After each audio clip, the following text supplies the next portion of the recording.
গোপাল ব্রজের দ্বাদশ গোপালে একটা গোপাল হলো উদ্ধারণ দত্ত। জানেন সবাই, আমরা কাটোয়া মানুষ, জানা উচিত আমাদের প্রত্যেকে।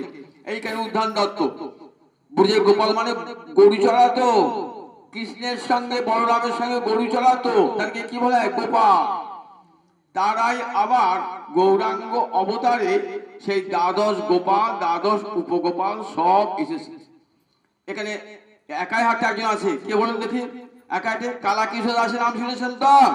কালাকিশোর দাস, এই কালাকিশোর দাস একটা গোপাল। এই নাম কি ছিল? লবঙ্গ, লবঙ্গ গোপাল। এমনি করে দ্বাদশ গোপাল এসেছিলেন নিতাই চাঁদের সঙ্গে। তা উদ্যান দত্তের প্রচুর ঐশ্বর্য, কিন্তু প্রচুর ঐশ্বর্য কি জন্য? নিজের যশ প্রতিষ্ঠার জন্য নয়, সব কৃষ্ণ ভক্তের সেবায়, বিষ্ণু ভক্তের সেবায় লাগিয়েছিল। নিতাই চাঁদ যা বলতেন তাই করতেন। লক্ষ লক্ষ মানুষ, একবার দুর্ভিক্ষ দেখা দিয়েছে, লক্ষ মানুষ খেতে পাচ্ছে না। উদ্যান বলে, উদ্যান তুমি এত সম্পদ দাও, গরিব মানুষকে খাও। 3 মাস ধরে গরিব মানুষকে খাইয়েছিলেন, বিশাল লঙ্গরখানা খুলে। দেখুন এগুলি সুকর্ম।